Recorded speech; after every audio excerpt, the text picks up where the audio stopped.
Welcome to one TV health. Collagen Boost కోసం తీసుకోవాల్సిన ఆహార పదార్థాలేంటో ఇవాళ మన హెల్త్ టిప్లో తెలుసుకుందాం. కొలాజన్ కణజాల బలం మరియు పునరుత్పత్తికి అవసరం. ఇక్కడ 6 కొలాజన్ అధికంగా ఉండే ఆహార పదార్థాలేంటో తెలుసుకుందాం. పాలు మరియు పాల ఉత్పత్తులలో ప్రోలీన్ మరియు గ్లైసిన్ వంటి అమైనో ఆమ్లాలు అధికంగా ఉంటాయి. ఇవి శరీరంలో కొలాజన్ ఉత్పత్తికి అవసరం. విటమిన్ ఇ, జింక్ మరియు రాగి సమృద్ధిగా ఉంటాయి. డ్రై ఫ్రూట్స్, నట్స్ కొలాజన్ ఏర్పడటానికి మరియు చర్మ ఆరోగ్యాన్ని కూడా పెంచుతాయి. విత్తనాలు యాంటీ ఆక్సిడెంట్లు మరియు ఒమేగా 3 కొవ్వు ఆమ్లాలతో నిండి ఉంటాయి. ఇవి కొలాజన్ ఉత్పత్తికి మద్దతునిస్తాయి, చర్మాన్ని రక్షిస్తాయి.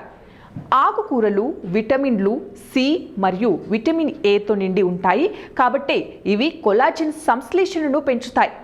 ఇంకా చేపలు, సెల్ఫిష్లలో కొలాజన్ ఉత్పత్తి మరియు చర్మ స్థితిస్థాపనకు కీలకమైన అమైనో ఆమ్లాలు మరియు ఒమేగా 3లు ఉంటాయి. అంతేకాకుండా ఎముకలను ఉడకపెట్టడం ద్వారా తయారు చేయబడిన ఎముక రసంలో సహజంగా కొలాజన్ పుష్కలంగా లభిస్తుంది.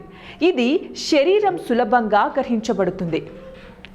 ఇంకా ముఖ్యంగా ఎర్ర మాంసం మరియు పౌల్ట్రీలలో కనెక్టివ్ కణజాలాలు అధికంగా ఉంటాయి. ఇవి సమృద్ధిగా కొలాజన్ను అందిస్తాయి. సో మరి ఇవండి ఇవాల్టి టిప్స్. మరిన్ని టిప్స్ కోసం చూస్తూనే ఉండండి వన్ టీవీ హెల్త్.